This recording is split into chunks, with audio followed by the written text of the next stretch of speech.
Pues vamos a ver el fenómeno de interferencia debido a dos fuentes. Entonces, primero quiero poner un ejemplo aquí en esta animación, ¿sí? Ahí en GeoGebra. Entonces, pensemos que tenemos dos fuentes aquí en el origen, fuentes de onda, de ondas. Uno está en anaranjado, son ondas armónicas, ¿sí? Y la otra está en azul. Ahorita las dos están en fase. Entonces, fíjense, la psi1, que es una función de xt, es una amplitud a cero, coseno de omega t menos kx. Las dos se mueven hacia la derecha. Hemos estado viendo ondas en una dimensión y vamos a seguir, pero ahora vamos a considerar primero en una dimensión y después vamos a considerar ya, puede ser en tres dimensiones, pero lo podemos pensar en un plano de dos fuentes que emiten en dos puntos diferentes. Pero para ello primero veamos esto. Entonces tenemos dos ondas, la anaranjada, una amplitud, un coseno de omega t menos kx. Omega es, y la azul es la misma, no, perdón, es otra onda, con la misma amplitud, con la misma frecuencia y con la misma longitud de onda. Recuerden que K y lambda están relacionadas y omega y F están relacionadas. Aquí tengo la frecuencia, que sería B0 entre lambda. Déjame poner aquí notas también.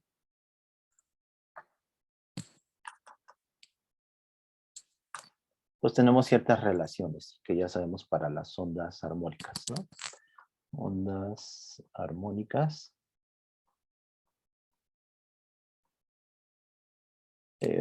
Tenemos que omega es 2pi f y k, que es el número de onda, es 2pi entre lambda. Y aparte tenemos que la velocidad de fase, que yo lo suelo denotar con una B0, es el producto de f por lambda, o también se puede poner como omega entre k. O sea, lo que tenemos son debido a que la velocidad está relacionada con la frecuencia y con lambda, tenemos dos parámetros independientes y el tercero, que sería la velocidad de fase, queda determinada. O al revés, yo puedo dar la velocidad de fase y puedo calcular alguna de estas dos, la frecuencia o la longitud de onda, si conozco la otra, ¿sí? O sea, son tres parámetros, pero solamente son dos independientes. Entonces, lo que aquí en la animación lo hice más bien dando la B0, ¿sí? La velocidad de propagación. Todo lo que queda y la longitud de onda. Yo puedo variar la longitud de onda y la velocidad de propagación. Y lo que queda determinado es la frecuencia, ¿sí? Como B0 entre lambda, ¿sí? De aquí despejo la frecuencia y me queda que es B0 entre lambda. Entonces son dos ondas con la misma amplitud, la misma frecuencia y la misma longitud de onda. Y también la misma velocidad de fase, ¿no? No es un medio dispersivo. Y la onda, la psi2, es muy parecida, pero tiene una fase adicional, una phi, ¿sí? Esta fase adicional pues va a provocar que haya interferencia diferente para si phi puede cambiar. Entonces yo phi aquí lo puedo cambiar, ¿sí? Entonces esa fase es adicional. Entonces podemos pensarlo como dos fuentes. Ya olvidamos un poco las cuerdas. Pensemos en algo más general, ¿sí? Las ondas se producen debido a fuentes. Estas pueden ser, por ejemplo, ondas de luz, o ondas en algún medio, en el agua, etc. Pero su descripción es la misma, ¿sí? Entonces estamos hablando muy general, ¿sí? Son dos ondas, excepto que una tiene una fase adicional, que es phi, y esta phi yo la puedo cambiar, ¿sí? Entonces puedo dejar correr el tiempo. La que está en azul tiene una fase adicional a la que está en anaranjado. La superposición de ambas es la que está en negro, ¿sí? Si las dos están en fase, es decir, phi es 0, pues las dos se suman, se superponen y Y la interferencia se dice que es constructiva. ¿Sí? ¿Por qué es constructiva? Porque en cualquier punto, como están en la misma fase, es la misma onda, ¿sí? Pues se suma. Entonces, los puntos máximos de las ondas se les llama crestas y los puntos mínimos los llamamos valles, ¿sí? Pues los valles en cualquier punto, de hecho, pero a veces puntos interesantes son las crestas y los valles, ¿no? Entonces la cresta pues se suma y me da esta superposición, ¿sí? Igual con el valle. Si las dos están en fase, es decir, phi es igual a 0. Pero yo puedo cambiar la fase de la onda en azul. La anaranjada la dejo, ¿sí? Sin una fase adicional. Podría poner otra fase también, una phi 1 y una phi 2, y ver la diferencia de fase, pero para simplificar aquí no le pongo una fase adicional y se la pongo más bien a la onda psi 2, ¿sí? Entonces esta fase puede cambiar. Entonces hay una interferencia que es la onda en negro. Y va a depender de cómo es esta fase phi. Se lo puedo variar. Lo que va a cambiar es la amplitud. Vean que está cambiando la amplitud. De hecho, puedo anularla. Cuando es pi, 3.14, ahí está en pi.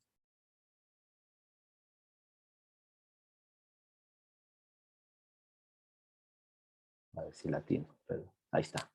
Si la fase phi es pi, pues es claro que para cualquier tiempo y para cualquier posición, piensen en omega t menos kx, cualquier valor que tenga, aquí hay una fase de pi, entonces el coseno se vuelve negativo por ese pi. ¿Sí? Esto es constante, supongo que esto es constante, entonces si le suman pi, el coseno se vuelve negativo. Entonces la que está en azul es eh, la misma onda que la anaranjada, pero con un signo negativo. Entonces hay una fase entre ambas de pi y por lo tanto se cancela la onda en anaranjado. Ya no hay. Se cancelan, se interfieren destructivamente. Eso se dice que interfieren destructivamente. ¿Sí? Puedo seguir variando la fase. Para 2pi, pues me regreso. Es la misma onda. No hay una fase de 2pi, pero es coseno de 2pi es 1. Y es la misma onda, que igual a 0. Tener una fase de 0. Entonces, esos son dos casos especiales. Cuando la fase es 0 o cuando la fase es phi. O sea, cuando la fase es 0, las dos ondas interfieren constructivamente y la onda se duplica en su amplitud. Y cuando es pi, pues interfieren destructivamente y se anula. ¿Sí? Y eso puede deberse a que tengo dos fuentes que están emitiendo estas ondas con esa diferencia de fase, esa phi. Otra manera de que puedo lograr esta interferencia es mantener esa misma fase en ambas fuentes. ¿Sí? Estas son las fuentes que producen estas ondas, pero cambiar la distancia entre ellas. Ahorita las dos están en el origen y las dos están emitiendo estas ondas. Pero yo puedo cambiar la distancia entre ellas. Como va a variar la distancia entre ellas, una va a estar retrasada en el espacio. Entonces van a interferir, igual que eh, fuera esta fase, con esta fase phi. ¿Sí? Entonces puedo variar esa fase también, pero la voy a dejar ahorita con la misma. Entonces voy a dejar la misma fase, las dos tienen, las dos están en fase, pero voy a cambiar la posición de cada fuente con esta, y lo voy a llamar delta L. Entonces ahorita delta L está en 0 porque las dos fuentes están en el origen. Delta L es la distancia entre las dos. Y las dos fuentes están en el mismo eje X. Entonces, si varío una de ellas, ahorita estoy cambiando a la que está en azul, tiene la misma fase, es fase, bueno, phi es 0. Vean que están en la misma fase, pero interfieren porque están separadas, ¿sí? Las dos son fuentes de onda, de la misma amplitud, la misma frecuencia y la misma longitud de onda, pero están separadas espacialmente. Entonces producen una interferencia. Ahorita estoy viendo solamente la interferencia a partir de 0, ¿sí? Son las dos ondas que se propagan en la dirección en X hacia la derecha. ¿Sí? Entonces interfieren también debido a que hay una separación entre ambas fuentes. Y esta separación yo la puedo adecuar para que interfieran constructivamente o destructivamente, como lo hice con la fase. Entonces voy a poner una lambda con un entero, voy a ponerle 2.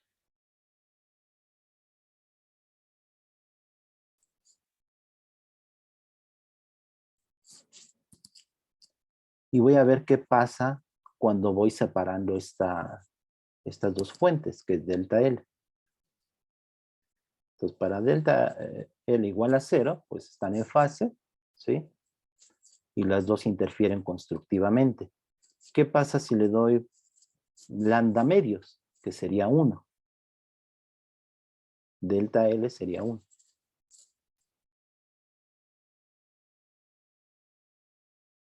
Interfieren destructivamente.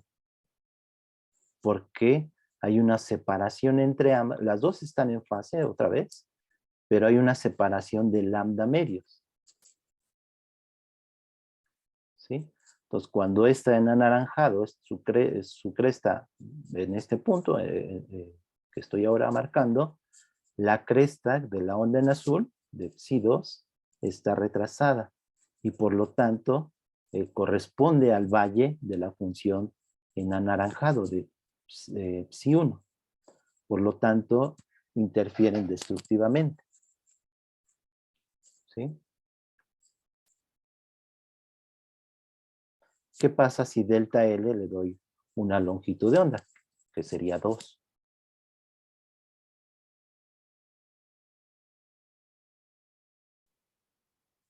Interfieren constructivamente. Ahora, no hay esta interferencia no se debe a una fase adicional que es phi, sino a que están separadas. Las dos están en fase, vean que las dos están moviendo de igual manera. ¿Sí? La altura y para ambas es la misma. Las dos emiten con la misma fase, eso se dice que son coherentes las dos fuentes, porque no hay una fase entre ellas. La fase phi es igual a 0.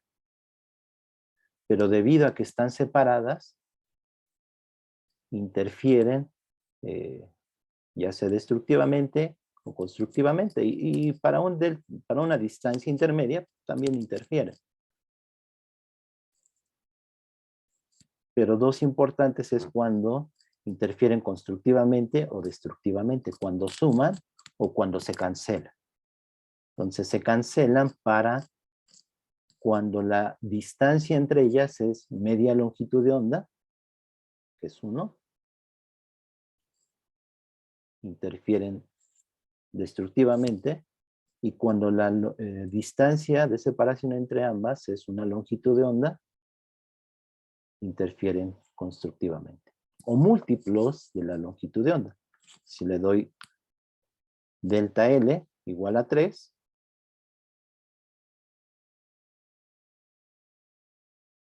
otra vez interfieren destructivamente. Creo que aquí no lo voy a poder dar 3 exacto. Pero ahí otra vez interfieren destructivamente. ¿Sí? Hay 3 longitudes de onda de separación entre ambas.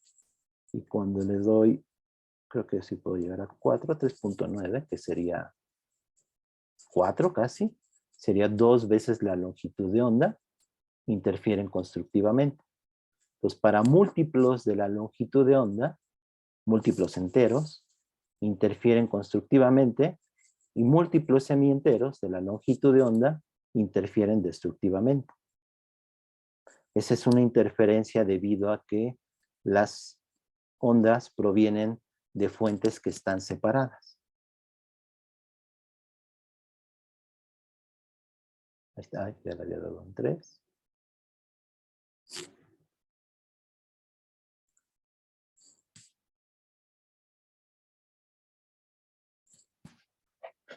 La delta L le llamamos diferencia de camino, ¿sí?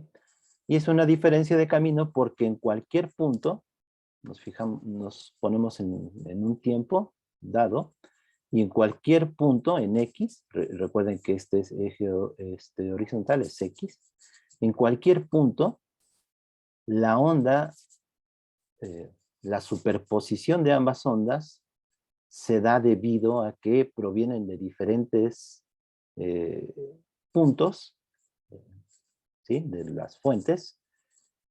Entonces, la onda recorre, para A, recorre, por ejemplo, en X igual a 3, ¿sí?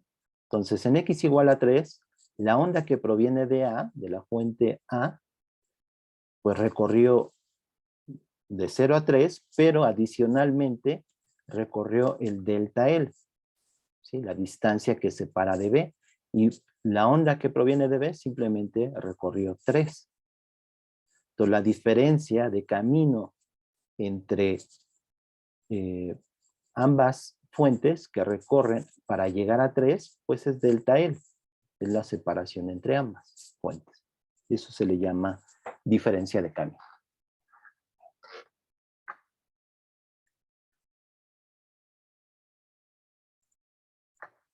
Entonces, ya que tenemos eso, ahora pensemos, ahorita la animación simplemente fue en una dimensión, ¿sí? Pero ¿qué pasa si tenemos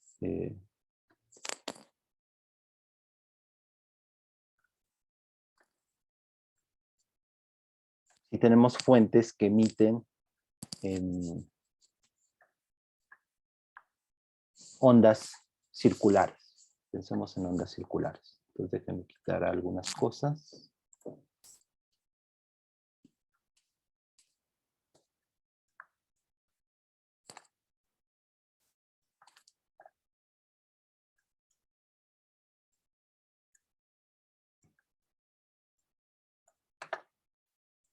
Y ahora lo que tengo es una fuente que emite ondas circulares, como las ondas en el agua, ¿sí? Ustedes arrojan una piedra o tienen un mecanismo que en el agua, en la superficie del agua, está oscilando. Eso genera ondas en el agua y son ondas circulares. O podrían ser también ondas esféricas, solamente que veríamos el corte. El corte respecto del eje donde emite, bueno, el plano donde está la fuente. Entonces, lo que vemos ahí en la animación es en azul. De hecho, como como lo estamos viendo desde arriba, podríamos pensar que en azul serían las crestas y en verde serían los valles, ¿sí? Entonces, en el tiempo, pues va emitiendo estas ondas que se están propagando en todo el plano. Son círculos concéntricos.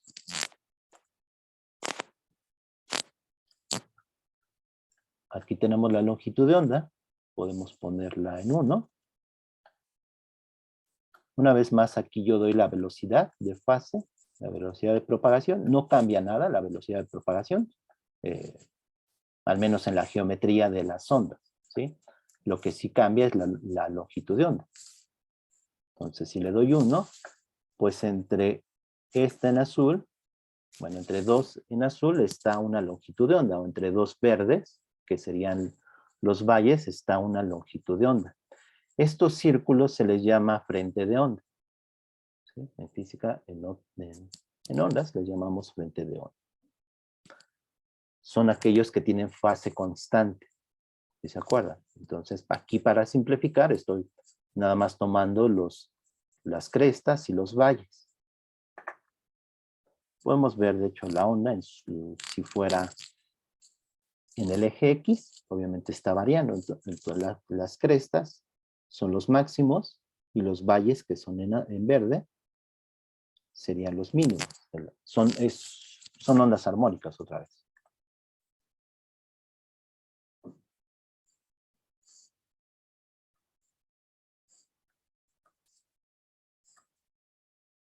Ahí solo le doy, aquí puedo cambiar para que emita más ondas, cuando se noten esas ondas.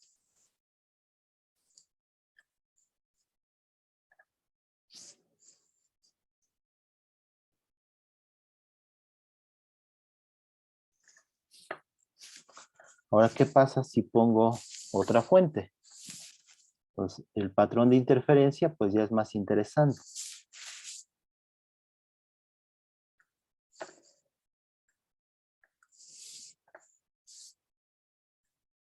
Entonces cada fuente, voy a quitar la A, B también emite con la misma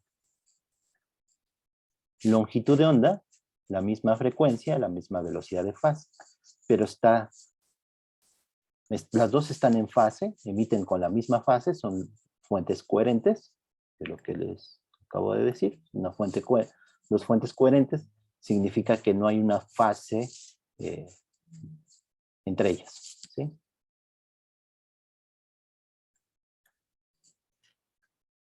Entonces, ¿qué va a pasar con la interferencia de ambas ondas debido a fuentes que están separadas? Se forma un patrón de interferencia. Vean, aquí puse lambda igual a 1. Las dos las voy a poner simétricas respecto del eje Y. Entonces voy a ponerle esta en 1 y esta en -1.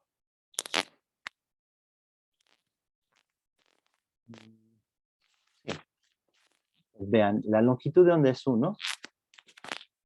Entonces están separadas múltiplo entero de la longitud de onda. Entonces vean, lo que acabamos de ver antes era solamente en el eje, ahorita es en el eje Y, ¿sí? Los frentes de onda, los máximos, se superponen, que son los que están en azul. Y también los valles, que son los que están en verde. ¿Sí? Se superponen constructivamente. Si yo diera la separación, bueno, eso por una parte, ¿no? En el eje Y. Si diera media longitud de onda, que sería 0.5, aquí mejor lo voy a cambiar a 2. No, se puede dar 1.5. Bueno, me voy a regresar a 1 y les voy a separar media longitud de onda. Entonces esta, en B la voy a poner en 0.5. Ahí está. Entonces, vean otra vez qué pasa en el eje Y, que es lo que vimos en la animación anterior. Se superponen destructivamente, porque este es un valle en verde y en azul es una cresta. Entonces aquí es 0. Y de hecho en todo es 0. Les digo, aquí solamente he puesto las crestas y los valles. No podría poner todo, sería un continuo, quizá con un degradado en el color, pero ahorita para simplificar están solamente las crestas y los valles. Entonces, en todo el eje Y, la superposición es destructiva. Eso solamente en el eje Y, lo que vimos en la animación anterior, pero ahora tenemos toda una gama de posibilidades. Las voy a separar, voy a dar esa misma longitud de onda y la voy a poner en 0.5.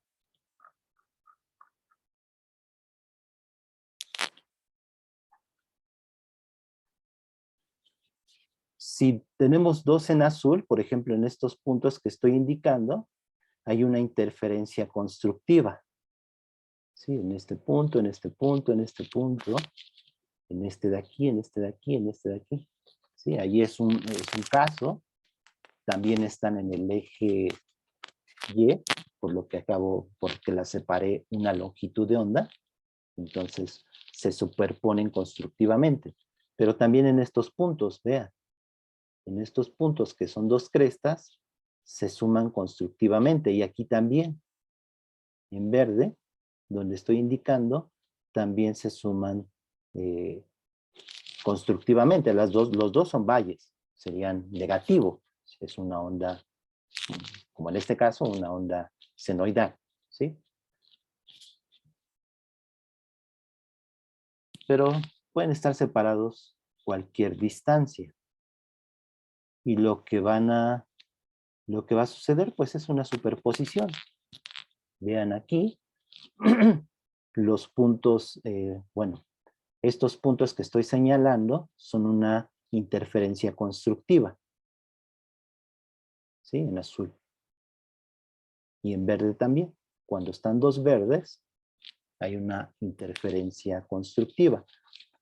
También hay interferencia destructiva, por ejemplo, en este que estoy indicando. Aquí hay una cresta y un valle, que es en verde. Entonces aquí sería 0. ¿Sí? Estas curvas de interferencia se puede demostrar y ahorita vamos a ver que son hipérbolas.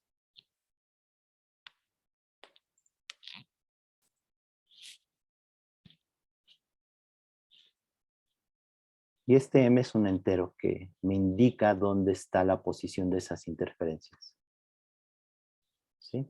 Entonces vean, esta en gris es una hipérbola y es una de interferencia constructiva. Y esta que está en negro es de interferencia destructiva.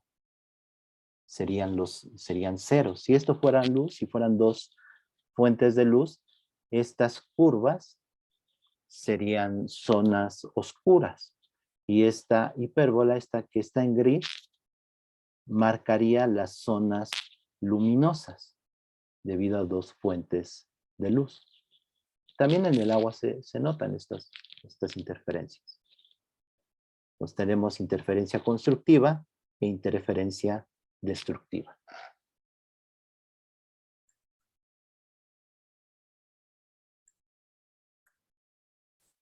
Y esto lo puedo correr en el tiempo.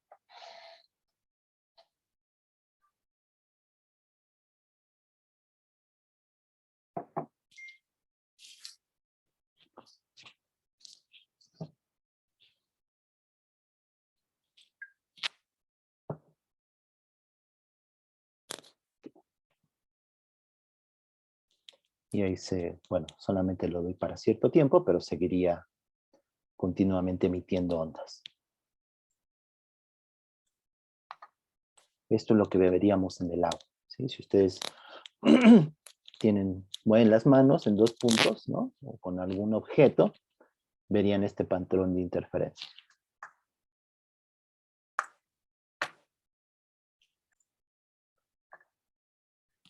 Entonces vamos a considerar dos fuentes, S1 y S2, que emiten ondas, como vimos en la animación, de esta forma, que es lo que acabo de decir.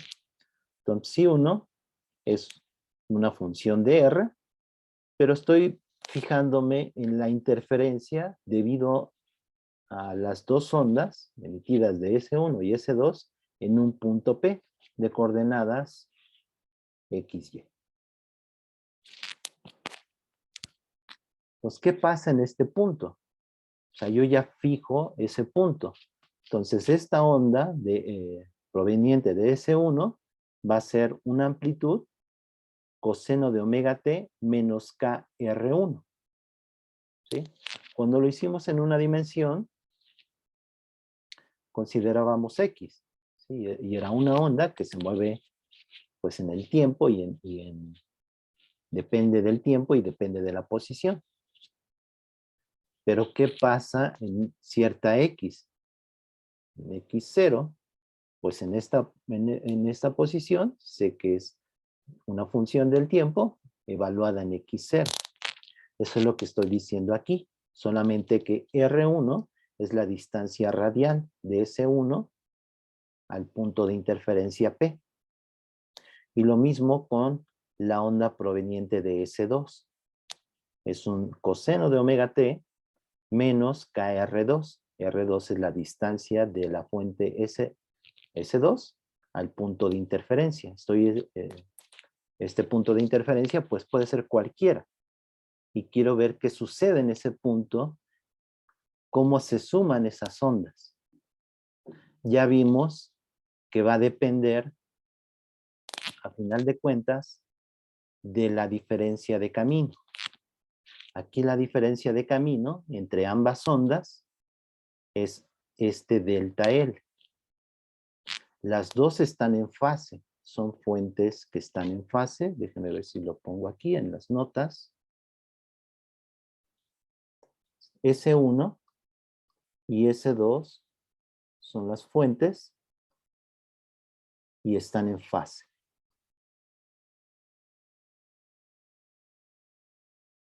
¿Qué quiere decir? Que aquí no hay una fase adicional. Si se acuerdan de la animación, puse una phi diferente de 0 y yo la podía variar. Entonces aquí estoy suponiendo que no hay una diferencia de fase. La estructura es la misma, solamente que recorren diferente camino para llegar al punto P. La onda de S1 recorre R1 y la onda de S2 recorre R2. La diferencia de caminos es delta L. Si trazo yo un círculo con centro en P y de radio R1, pues hago esto de aquí. Hago este círculo. Y es este de aquí. Entonces esta delta L es R2 menos R1. Entonces delta L es R2 menos R1 y esa es la diferencia de camino.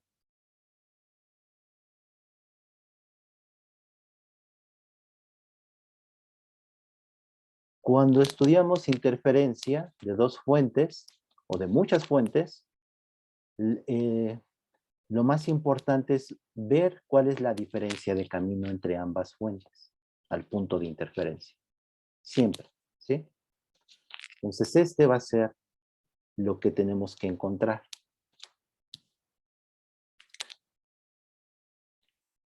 A KR1 le voy a llamar Φ1. Entonces vamos a sumar ambas ondas, ¿sí? Al sumar ambas ondas, vamos a ver cómo es su interferencia en el punto P, ¿sí? Entonces, KR1 le voy a llamar Φ1 y KR2 le voy a llamar Φ2. Y como K es 2pi entre lambda, se puede escribir como 2pi lambda por R1 y lo mismo para Φ2, 2pi entre lambda por R2. Si sumo estas dos expresiones, a coseno de omega t menos Φ1 más a 0, aquí estoy suponiendo la misma amplitud, para simplificar.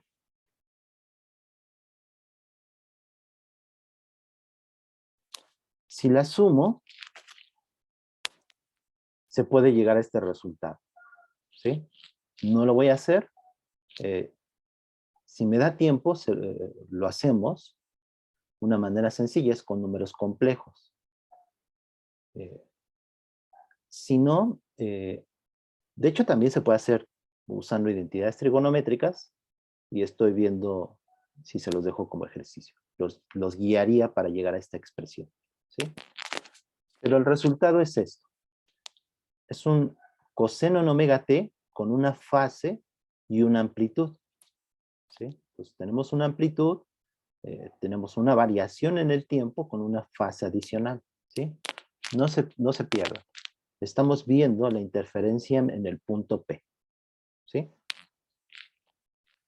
En ese punto ya no depende de X y Y, sino que depende del tiempo. y de otras cosas que ahorita vamos a ver en términos de lambda, va a depender, ¿sí? Pero quiero ver qué pasa en P. Si pensaran en el agua, ¿sí? Y fueran, de hecho esta figura viene, la saqué de internet y son ondas generadas en el agua. Mi pregunta es, ¿qué le pasaría si yo pusiera un corcho, ¿no? Por ejemplo, que estuviera flotando en el agua. ¿Qué le pasaría a ese corcho en este punto P? Podría estar en reposo.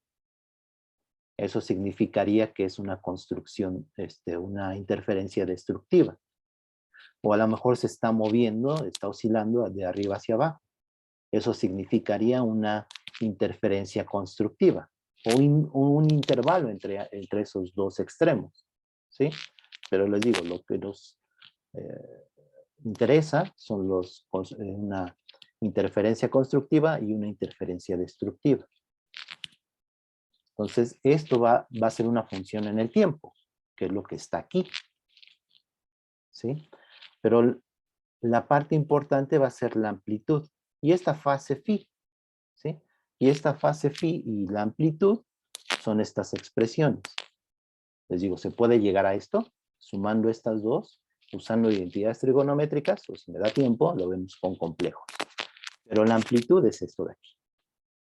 Es A0, la raíz de 2 veces 1 más coseno delta phi, y delta phi es phi2 menos phi1. En términos de K y de R, este es KR2 menos KR1, es K delta L, R2 menos R1, es la diferencia de camino. Entonces, la amplitud, la parte importante es que la amplitud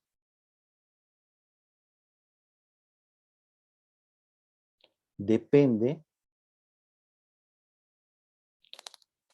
de la diferencia de camino.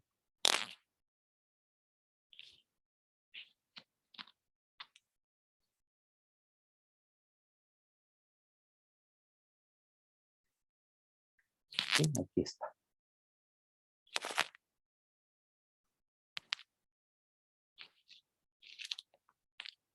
Y la fase phi, esta de aquí, se puede encontrar con esta relación. Tangente de phi es ay, aquí me equivoqué en las notas, esto sería A0.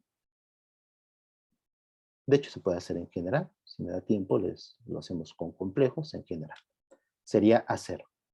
Seno de phi1, A0, seno de phi2, y bueno, entre esta cantidad, ¿sí? Eso es un poco de álgebra que se puede hacer.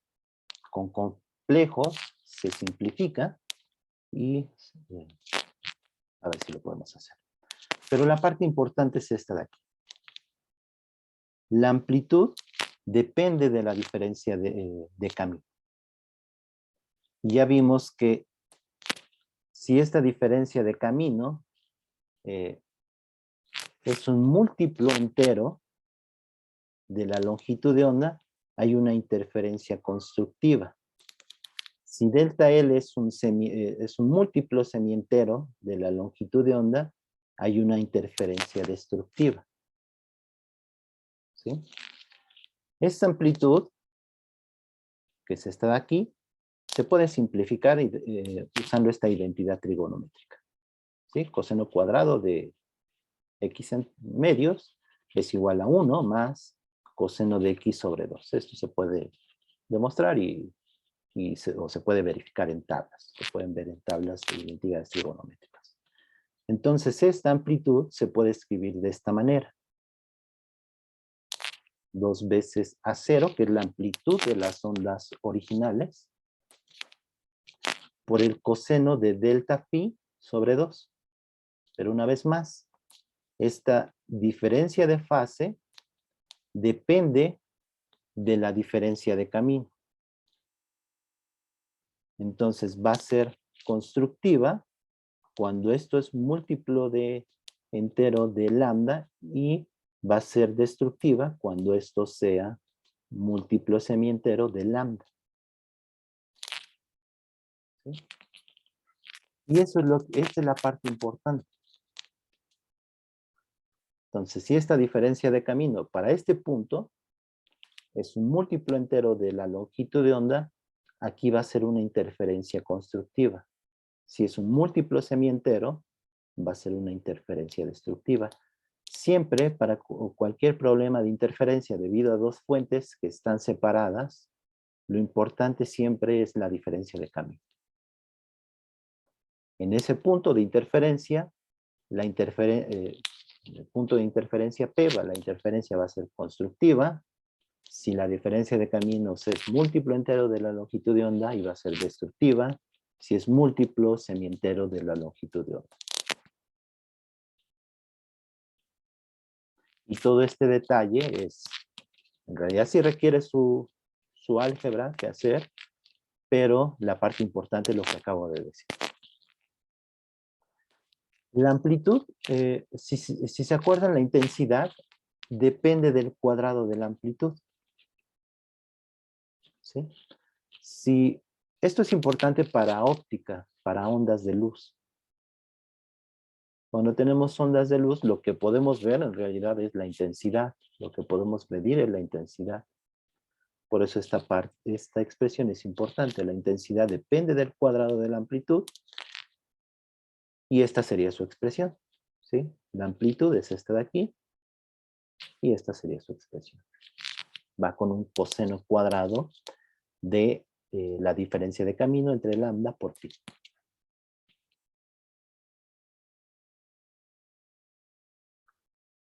Entonces, esta es una primera parte. Podemos calcular su intensidad, podemos calcular la amplitud de esa interferencia en ese punto. Ahora vamos a ver qué son hipérbolas. De hecho, también ahí requiere alguna parte del desarrollo algebraico, no lo voy a hacer. Entonces solamente son las ideas. Lo pueden hacer también. Entonces, pensemos en la geometría que está, ¿no? Tenemos S1 y S2, que son las fuentes, están separadas una distancia A. Entonces R1 va a ser de S1 al punto de interferencia, que es un punto en X y Y. Y R2 es de S2 al punto de interferencia. R2 menos R1 es delta L, eso así lo estoy definiendo, y es la diferencia de camino. ¿Sí? Esta es la diferencia de camino.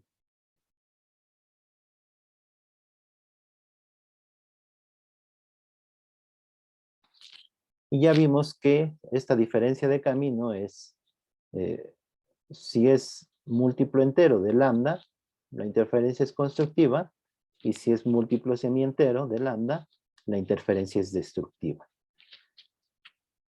Pero esta expresión de aquí ya me dice que esto es una hipérbola. ¿Sí? Porque esto sería una constante, delta L. Me fijo para un m dado y una longitud de onda dada. Esto es constante.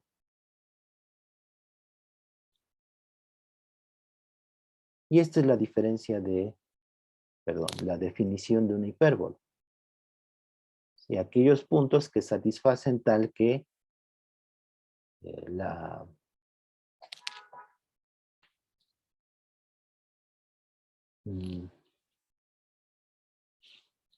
diferencia de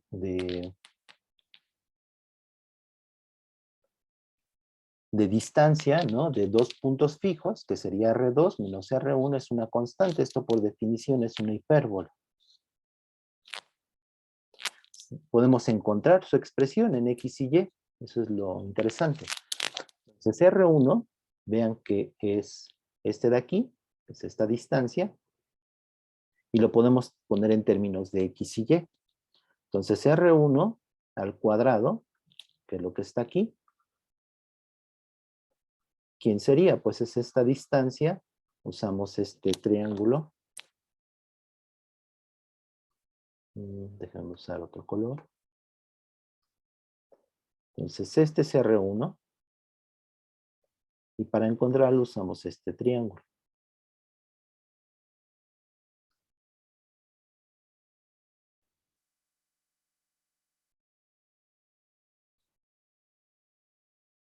Entonces, R1 cuadrado es esta distancia, que sería X, porque este es X, esta es Y, ¿sí? Entonces, este lado es X, sería X cuadrada, más esta distancia. Y esta distancia, si la separación entre ambas es A, y lo estoy ubicando en el origen, en medio de las dos fuentes. De tal manera que esta distancia sería Y menos A medios. Entonces sería Y, esta distancia de aquí, sería Y menos A medios. Entonces sería Y menos A medios al cuadrado. Y lo mismo con R2. R2 ahora sería este de aquí.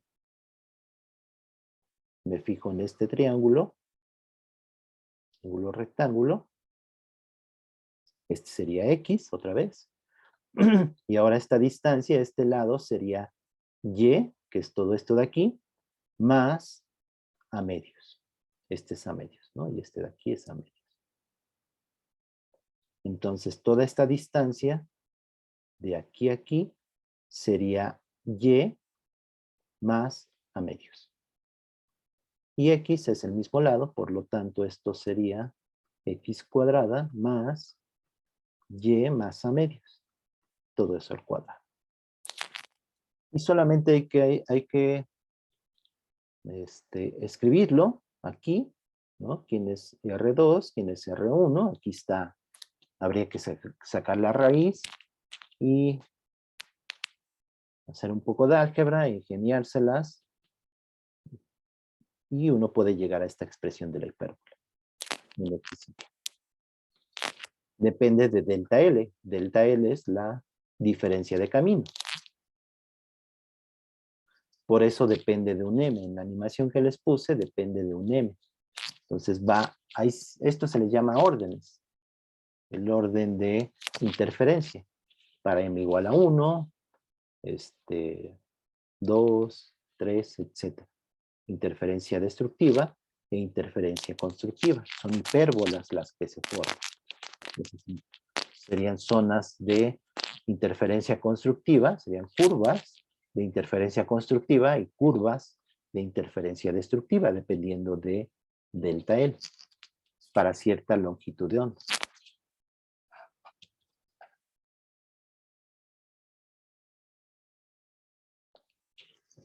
Esto es muy importante en física, es un problema muy interesante en la física. Les digo, pueden ser ondas en el agua. Un ejemplo son ondas en el agua. Pero otro ejemplo son de luz. Con luz se puede hacer simplemente poniendo dos ranuras y una fuente aquí de luz. Entonces, si tenemos aquí una fuente de luz y dos ranuras, una pantalla con dos ranuras, de estas ranuras van a emitirse ondas esféricas en ese caso, pero si hacemos un corte en el plano donde están las fuentes, veríamos círculos. Entonces sería lo mismo, esto también se puede hacer con luz. Y lo que podemos detectar es con una pantalla puesta en este lado y ver ese patrón de interferencia en esta pantalla. Con este patrón de interferencia podríamos, un experimento muy clásico en la física es, midiendo este patrón de interferencia, determinar la longitud de onda de las fuentes, de las ondas. Las ondas de las fuentes. ¿Sí?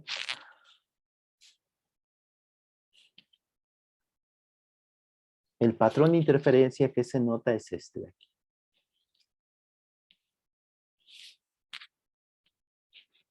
Aquí lo que podemos hacer es tomar cierto límite. Y es cuando la pantalla, sería la pantalla, es muy lejana de las fuentes. ¿Sí? Una pantalla lejana. Se puede hacer intermedia, pero para llegar a las expresiones de este patrón de interferencia, lo que se suele hacer es considerar que esta pantalla es muy lejana.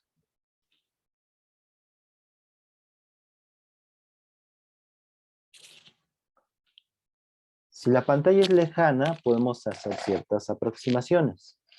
Entonces, aquí están. Voy a llamar D mayúscula, a la distancia de las fuentes, a la pantalla. Y D es mucho mayor a A. Eso significa que es muy lejano. Mucho mayor a la separación entre ambas fuentes. En esa aproximación, de hecho, ¿qué es lo que estoy haciendo? Esta es una manera, lo que les pongo aquí en las notas. Otra manera es considerar las asíntotas. Ya vimos que estas son hipérbolas, ¿sí? Estos patrones de interferencia, puedo concentrarme en el patrón de interferencia constructivo, ¿sí? Son hipérbolas.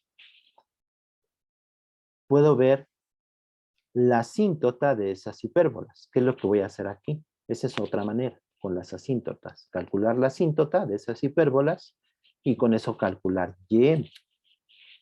Esta YM está dada en términos de la longitud de onda, eso es lo importante.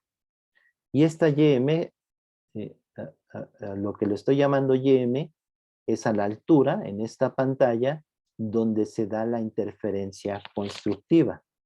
Si esto fuera luz, como en esta figura, esta sería una zona brillante. En esta pantalla, quizá lo han visto en internet o en libros, lo que se forma son sombras, zonas de sombra y zonas de luz. Zonas intensas y zonas oscuras. Aquí en las figuras, las zonas intensas son donde hay una interferencia constructiva. Son estos puntos. Bueno, son zonas, ¿sí? Y las interferencias destructivas son estas zonas oscuras. Es lo que veríamos si este experimento lo hiciéramos con luz. Entonces, midiendo la distancia entre dos máximos, entre dos zonas, esto se le llama franjas, entre dos franjas de interferencia constructiva o destructiva. A veces es más sencillo en la práctica ubicar los máximos, las zonas de luz. Si midiéramos la distancia entre dos zonas de interferencia constructiva, podríamos determinar la longitud de onda. Este es un experimento muy clásico en la física. Pues vamos a ver quién es Y. Vamos a considerar que es muy lejos, T es mucho mayor a A. En ese caso, aquí estoy llamando teta el ángulo entre el origen y el punto de interferencia, ¿sí? En esa pantalla. Alfa sería de este punto, de S2, al punto de interferencia.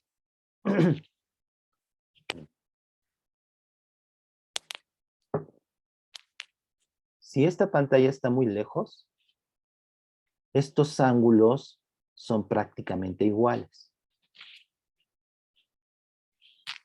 ¿Sí? Lo pueden ver de la figura. Si esta pantalla es muy lejana, estas hipérbolas que vimos en la animación serían prácticamente rectas, que son las asíntotas. Entonces, este ángulo, teta y alfa, son muy parecidos. Esa es eso por una parte. La diferencia de caminos ya vimos que es R2 menos R1, que aquí de hecho lo puse en la figura. Es este que vimos en la figura. Este sería el delta la diferencia de camino real. Déjenme ponerlo otra vez en la figura. Es este de aquí, ¿sí? Yo trazo un círculo con centro en P y radio R1. Pues lo trazo, me voy hasta esta recta que es de S2 a P, y esa delta L, pues es R2 menos R1, que es la diferencia de camino. Ahora lo que voy a hacer es una aproximación. Lo voy a aproximar con este ángulo teta. porque es el que yo puedo medir. Teta está relacionada con la tangente. Bueno, la tangente de teta está relacionada con YM y D. Pero vamos por pasos. Entonces, alfa es aproximadamente teta. Esta delta L, que es R2 menos R1, vean que por una parte delta L, yo trazo una recta perpendicular, ¿sí? A ese de la recta S2 al punto de interferencia, esta de aquí. Entonces, esta recta perpendicular sería esta de aquí. Entonces, puedo ver este triángulo, ¿sí? Delta L es este pedacito de aquí. Ese que estoy marcando. Pero si D es muy grande, está muy lejos, este delta L es prácticamente este lado de este triángulo. Y este lado de ese triángulo es A seno de alfa. Por eso es esta primera aproximación, ¿sí? Porque delta L real es R2 menos R1, que es este pedacito que estoy marcando. Lo estoy aproximando con este lado del triángulo. Y ese lado del triángulo es A seno de alfa. Si este es alfa, este es alfa, lo pueden verificar geométricamente, ¿sí? Pero como tengo la aproximación de que si D es muy grande, comparado con A, está muy lejos la pantalla respecto de la distancia de separación de ambas fuentes, entonces teta es aproximadamente alfa, y por lo tanto A seno de alfa es aproximadamente A seno de teta. Lo que les dije antes es, siempre en un patrón de interferencia de dos fuentes que están separadas, lo que nos interesa es la diferencia de camino. En óptica se le llama diferencia de camino óptico. Aquí estamos considerando ondas en general, pueden ser las ondas en el agua. Entonces, lo primero a lo que llegamos es que la diferencia de camino depende del ángulo teta, ¿sí? Si este ángulo teta es diferente en este punto, pues la diferencia de caminos va a estar relacionado con ese ángulo teta. YM lo puedo relacionar con la tangente. Entonces, tangente de teta es igual a este lado. Sí, me estoy fijando en este triángulo.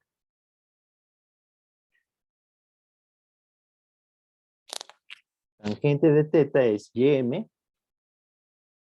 donde está mi pantalla, donde puedo percibir esos máximos y esos mínimos, esas zonas brillantes y esas zonas oscuras, la interferencia debido a las ondas. Entonces, tangente de teta es YM entre X, ¿sí? Cateto opuesto entre cateto adyacente. El cateto adyacente es D. Entonces, YM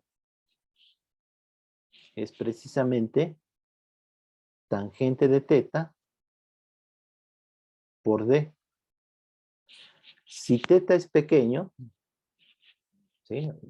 Primero fue la aproximación de que D es muy grande, ¿sí? Es muy lejos. Ahora voy a hacer la aproximación de pequeños ángulos.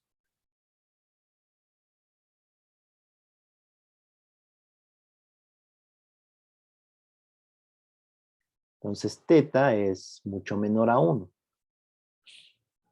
Entonces, en esta aproximación, si el ángulo este teta es pequeño, sabemos que seno de teta es aproximadamente tangente de teta. Entonces, esto es aproximadamente seno de teta por D. Esta distancia D es la distancia de las fuentes a la pantalla y esa la podemos medir. En un experimento la podríamos determinar. 1 metro, 2 metros, 3 metros, 20 centímetros, lo que sea. Pero D la podemos determinar en un experimento. Entonces, en esta aproximación, YM sería la distancia D por el seno de teta, pero ya vimos que la diferencia de camino está relacionada con seno de teta. Entonces, por otra parte, aquí tenemos que seno de teta es aproximadamente la diferencia de camino óptico, perdón, entre A. A es la separación entre ambas fuentes. Entonces, finalmente me queda que YM, y este YM lo podemos medir experimentalmente. Esto es lo que veríamos en un experimento, si fuera esto con luz. Pues YM sería D por seno de teta, pero seno de teta es delta L entre A. Y ya sabemos que la diferencia de camino óptico es M veces lambda, con M entero. Por eso está denotado con una YM. Entonces esto es D por M lambda entre A para interferencia constructiva.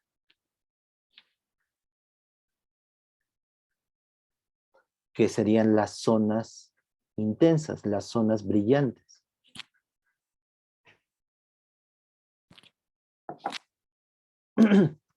En esta expresión, lo que podemos medir es YM, D, y A lo podríamos conocer.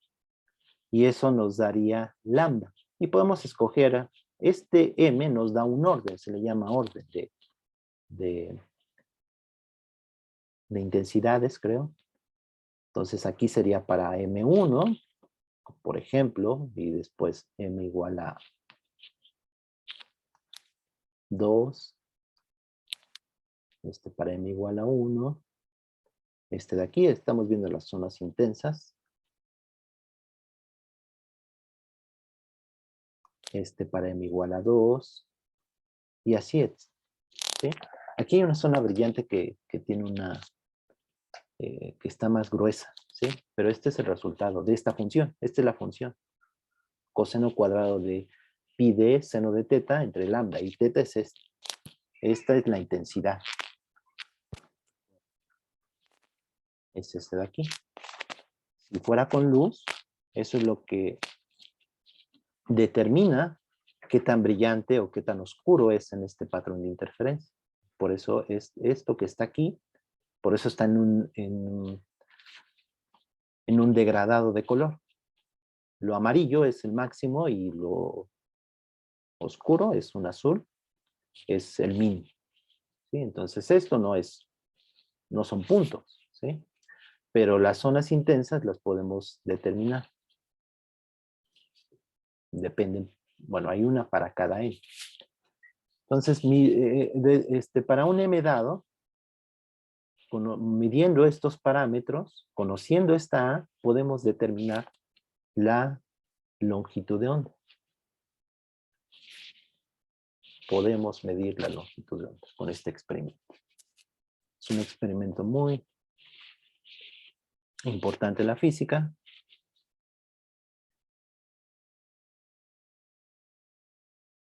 Medir lambda. Aquí está el álgebra de lo que acabo de decir, bueno, el desarrollo. Aquí está delta L, lo que acabo de decir, que en esa aproximación, esta es la intensidad, lo que puse más arriba. Esto es lo que hice aquí, esta expresión, la 139. Y es un experimento muy interesante, donde podemos medir la longitud de onda, midiendo estas distancias.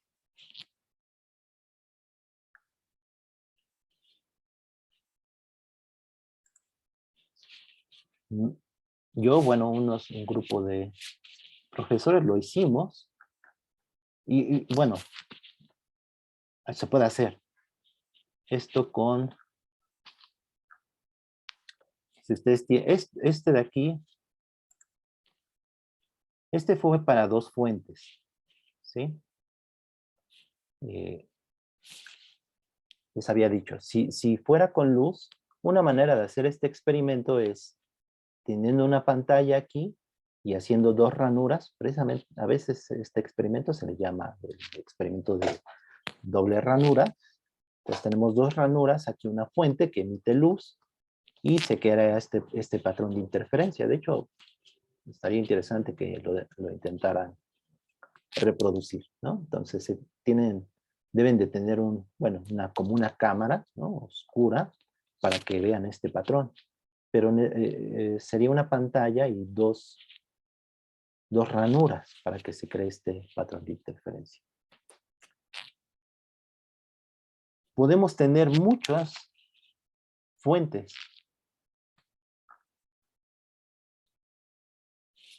Otro caso sería muchas fuentes o muchas ranuras. Un conjunto de n ranuras. Eso se le llama una red de difracción, ¿sí? Muchas fuentes, todas coherentes, con la misma fase, pero vean que entre una y otra hay una diferencia de camino. Por ejemplo, entre esta y esta de aquí, que sería esta de aquí. Entre la subsecuente, pues hay 2 veces esa diferencia de camino. Entre esta y esta, hay 3 veces la diferencia de esta diferencia de camino. ¿Sí? Este es un delta L, entonces este sería 2 delta L, este sería 3 delta L, y así sucesivamente. Este sería n-1 delta L. Todo el patrón de interferencia debido a este conjunto de fuentes es muy parecido. ¿Sí? Aquí está la expresión. Pero es muy parecido a este. Y eso se puede hacer en un experimento. Esta es una rejilla de difracción. Las venden en internet, las pueden conseguir. Otra es también usar, nosotros hicimos un experimento con tela de serigrafía. La tela de serigrafía también es una tela que está bien diseñada de tal manera que es como son como rejas, son hilos igualmente espaciados. Esto está en una tela de serigrafía, es un plano, entonces tiene diferentes hilos, pero esta separación entre hilos, delta, no voy a poner D, esa distancia está bien caracterizada. La tela de serigrafía, esta distancia es muy precisa, ¿sí? Entonces esa distancia juega el papel de la separación entre ambas fuentes. Entonces eso se puede hacer en un experimento y esto es lo que se ve. Ven aquí las zonas con un láser. Entonces simplemente con un láser y esta rejilla de difracción o una tela de serigrafía pueden hacer este experimento y van a ver zonas intensas y zonas, bueno, separadas. Y midiendo esta separación, la distancia entre la fuente, que sería la rejilla de difracción, y la pantalla, se puede determinar la longitud de onda del láser. Entonces, este es un experimento que pueden hacer. Aquí está otro ejemplo. Este no es exactamente una interferencia, sino que es algo que se llama difracción, pero es parecido. Se puede hacer con un láser. La difracción es esto mismo de aquí. La difracción es otro fenómeno de las ondas y es parecido a esto. Podemos considerar un conjunto de n fuentes, pero la difracción es cuando la luz o una onda atraviesa una ranura. Si la longitud de la onda que atraviesa una ranura es comparada con la separación, con el tamaño de esta ranura, lo que se crea es un patrón de difracción. Entonces, esto se puede entender con un conjunto de n fuentes. Entonces, estas fuentes serían puntos cuando llega una onda, en esta ranura, lo que sucede es que en cada punto es como una fuente de ondas. Eso se le llama el principio de Huygens. Entonces, cada punto es una fuente de ondas. Solamente que, pues en esta ranura es un continuo en cada punto. No es un conjunto de n fuentes, no es algo discreto. Entonces, esto es un continuo y hay que hacer, en vez de sumar, hay que integrar. Bueno, eso lo verán en algún momento en óptica, en electromagnetismo, esto de difracción. Pero lo importante aquí, quédense con eso, el de dos fuentes. Y quería mostrarles qué se puede hacer, ¿no? Experimentalmente se puede hacer y se puede medir, fíjense, se puede medir la longitud de onda de un láser con mediciones que pueden hacer ustedes en un experimento bastante casero. La longitud de onda de un láser anda en el orden de nanómetros, de cientos de nanómetros. El rojo es 620, creo, alrededor de 620 nanómetros. O sea, la longitud de onda es 10 a la menos 9. Determinar eso experimentalmente, perdón, determinar esa longitud de onda con algo que son del orden de centímetros o metros. Y esta separación, bueno, aquí lo que ayuda es esta separación. Conociendo esta separación en esa rejilla de difracción, que también es muy pequeña, se determina la longitud de onda. Pero es un experimento bastante casero, con el cual se puede medir algo del orden de 10 a la menos 9 metros. Entonces tiene su relevancia este experimento.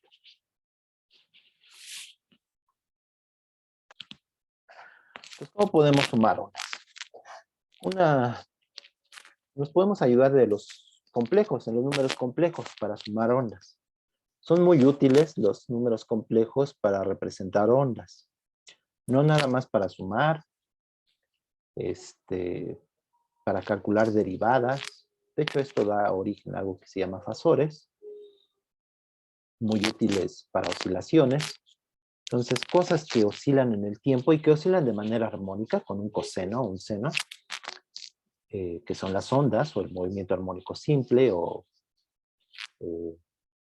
movimientos que involucren oscilaciones armónicas, es muy útil representarlo con números complejos. Pero recuerden que un número complejo lo podemos representar en el plano complejo, donde el eje horizontal es la parte, bueno, vamos a acordarnos. Un número complejo lo podemos poner como una parte real más una parte imaginaria, ¿no? Donde i cuadrada es igual a menos 1. Entonces, aquí lo que nos es muy útil es el plano complejo. Entonces, en el plano complejo tenemos la parte real, que sería x, en la dirección horizontal, y en la dirección vertical sería la parte real del número complejo. Este número complejo lo podemos representar en su forma polar, de esta manera. Aquí lo estoy denotando con psi, porque como son ondas, tengo esa notación. A es la magnitud, que sería la distancia del origen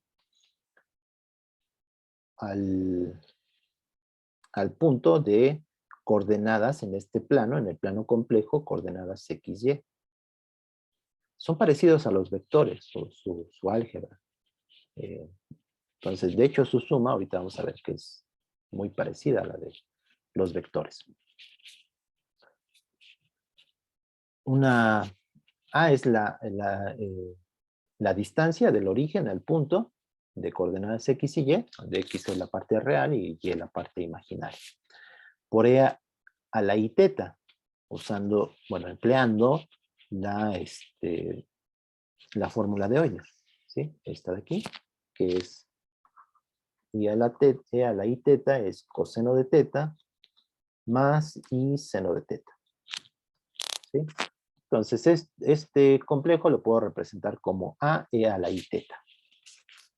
Si tengo dos, o sea, el psi1 y psi2, dos complejos, psi1 es una a por e a la i teta 1, y psi2 es igual a, este es a1, este es a2, e a la i teta 2. ¿Cómo es su suma? Psi1 más psi2, pues lo puedo representar como otro número complejo, con una a, que sería su amplitud, ¿no? E a la i teta, donde hay que determinar, pues, quién es a y quién es teta. ¿Sí? Aquí están representados en esta figura. Este sería psi1, el complejo psi1, y este el psi2. Cuando sumamos dos complejos, pues tenemos Z1 de componentes X1 y Y1, y luego Z2 igual a X2 más Y2. ¿Cuál es su suma? Pues parte real más parte real y se suman las partes imaginarias, ¿no? Entonces Z1, Z suma, que es Z1 más Z2, sería X1 más X2 más Y1 más Y2. ¿Qué serían sus proyecciones? ¿Sí? O sea, este es su proyección X1 de psi1, y este de aquí, pues sería X2.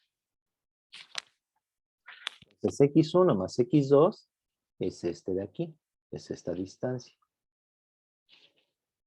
Entonces el complejo suma es este que está en negro. Su parte real es X1 más X2, que es toda esta distancia. Y lo mismo en Y, sería Y1 más Y2. Este de aquí es Y1. Y este de aquí es Y2. Entonces este de aquí es Y1, este de aquí es Y2, y este de aquí es Y1 más Y2. Lo podemos poner en términos del coseno de teta y el seno de teta. Teta 1 y teta 2. Entonces con eso llegamos a el complejo psi1 más psi2, que sería este de aquí. Y este psi t, le puse t de total, es una amplitud, ¿sí? La distancia del origen al punto de coordenadas x, xy, que donde x sería x1 más x2 y y sería y1 más y2. Pero se puede escribir como una amplitud por e a la i teta, una fase. ¿Sí? Teta sería este ángulo. ¿Cómo podemos determinar este ángulo? Que es lo que tenemos que hacer. Ya sé que esta suma de psi1 más psi2 me da una amplitud a e a la i teta. Entonces hay que determinar teta y la amplitud.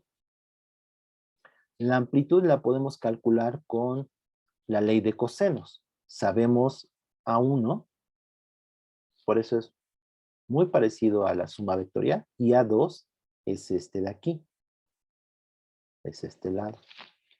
Por lo tanto, A cuadrada es igual a A1 cuadrado más A2 cuadrado menos 2 veces A1 por A2 por el coseno de, le voy a poner, este ángulo le voy a llamar alfa, por el coseno de alfa, ¿sí? Eso es A, este de aquí.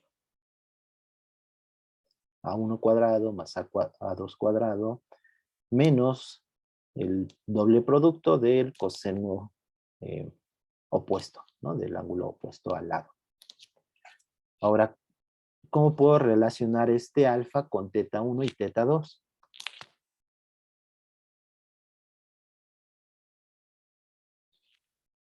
vean que si yo me sigo con esta recta, ¿sí? Este ángulo es θ2 menos θ1, ¿sí? Porque este es θ2, ¿sí? Este ángulo todo sería este de aquí. Pero le resto θ1, que sería este de aquí. O sea, este es paralela a este. Por lo tanto, este ángulo es θ2 menos θ1. El coseno de alfa es menos el coseno de θ2 menos θ1, porque θ1 menos θ2 más alfa es pi. Sí, esto es pi, todo este ángulo. Entonces, coseno de aquí tenemos que alfa más θ2 menos θ1 es igual a pi. Y lo que tenemos aquí es coseno de alfa. Entonces, coseno de alfa me queda como coseno de pi menos, le voy a poner delta teta, ¿sí? Esta lo voy a llamar delta teta. Entonces, coseno de pi menos delta teta, esto es menos coseno de delta teta. Lo pueden verificar con la identidad trigonométrica, ¿no? Es coseno, coseno. Coseno de pi es menos 1 y coseno de delta teta, pues es coseno de delta teta, por eso saca el signo menos. Después sigue un seno, ¿no? Seno de pi y seno de delta teta, pero seno de pi es 0. Entonces, cuando tenemos una fase de pi, le cambia el signo al coseno. Entonces, este es más coseno de θ2 menos θ1. Y eso me da la amplitud, que es este ángulo. Perdón, este lado. La fase, que es θ, la podemos encontrar con la tangente. La tangente de θ, pues es este lado. Ahora me fijo en este triángulo rectángulo. Déjenme borrar.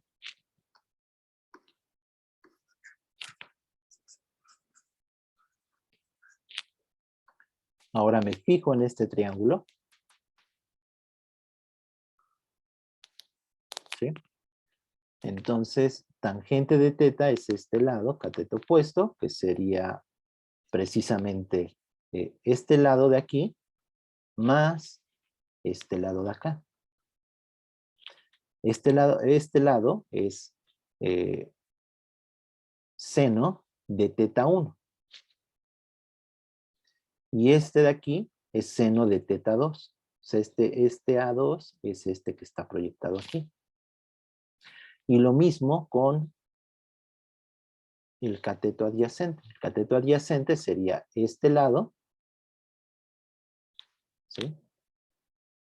Que sería coseno de θ1, y este lado, que sería coseno de θ2. Este es θ2.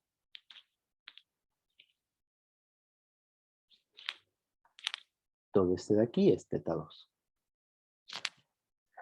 Por lo tanto, tangente de θ es esta expresión. A1, bueno, es con el A1 seno de θ1, más A2 seno de θ2, entre A1 coseno de θ1 más A2 coseno de θ2.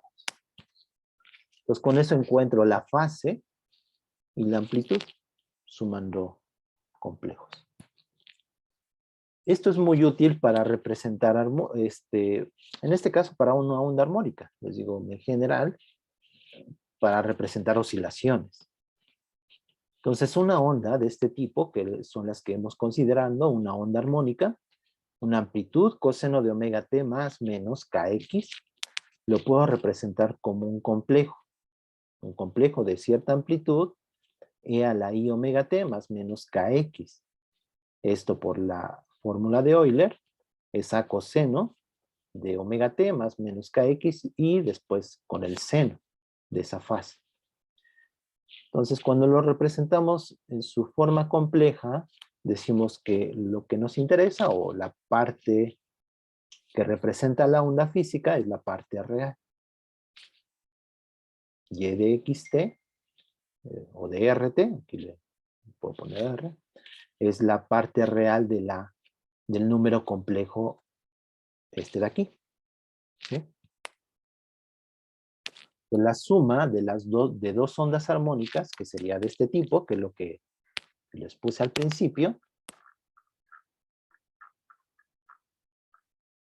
de este tipo, ¿sí? Una manera es usando identidades trigonométricas y haciendo un poco de álgebra y llegar a esta expresión, donde A es esto de aquí y phi, que es esta fase, está por esta tangente,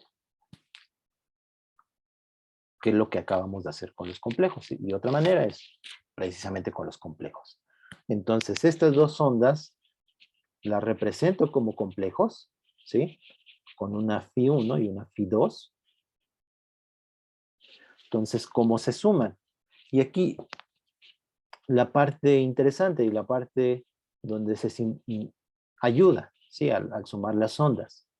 Si consideramos la misma omega para ambas ondas, este e a la i omega t sale como un factor, ¿sí? Entonces, al sumarlo como complejos, ya vimos cómo se suman los complejos.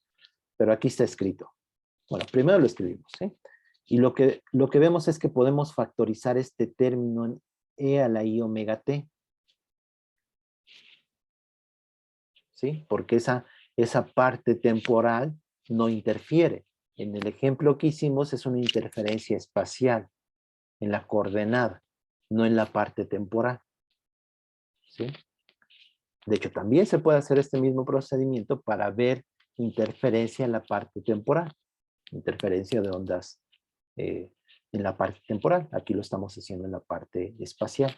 Entonces, este e a la i omega t sale como un factor constante y tenemos la suma de dos complejos. Y esa suma de dos complejos es pues otro complejo de cierta amplitud y de cierta fase, donde su amplitud pues es lo que vimos, lo que acabamos de ver, y su fase está determinada por esta expresión. ¿Sí? Entonces, la parte donde está esta diferencia de fases de phi1 y phi2 es en su amplitud, que es lo que vimos al principio para las ondas. ¿Sí? Entonces, esta sería la superposición de ambas ondas, psi1 y psi2. Nos quedamos con la parte real, que sería esta de aquí. ¿Sí? O sea, es esta suma, lo que estoy diciendo es que tengo este factor constante y esta suma, que es a por e a la i phi. Pero eso es esto de aquí, por la propiedad de los exponentes, y eso es de aquí para acá, y de aquí para acá es usar la fórmula de Euler. Y esta es la que representa la onda, la parte real. Pero ahora sé quién es la amplitud y sé quién es la fase. Eso es la parte importante. Sé quién es la fase y sé quién es la amplitud, y son estas de aquí.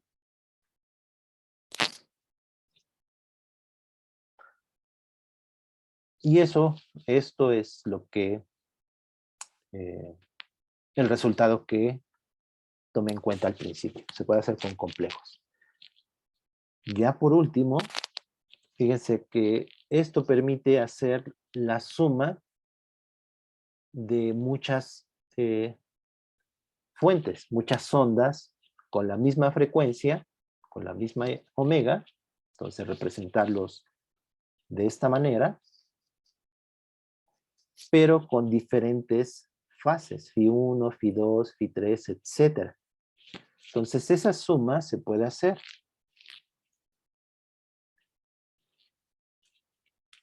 Aquí está cómo se puede hacer. Si phi n representan diferentes fases, ¿sí? Y son múltiplos, porque están igualmente despaciadas, en el ejemplo este de aquí, esta suma se puede hacer porque es una suma, es una progresión geométrica. Ya no me da tiempo de detallarlo todo, pero lo pueden ver en las notas. A final de cuentas, podemos hacer esa suma de muchas ondas coherentes, es decir, que tienen una misma fase inicial, pero que pueden cambiar en una fase phi debido a la parte espacial que interfieren en un punto dado. Bueno, lo pueden ver en las notas, se puede hacer, ya no me da tiempo. La parte de la amplitud es como un seno que depende del número de fuentes, n es el número de fuentes. Phi 0 sería R1 menos R2, sería esta distancia. Bueno, por el K, que sería 2pi entre lambda. Entonces esto también da un patrón de interferencia, se puede ver, y es muy parecido al que... para este ya no puse gráfica.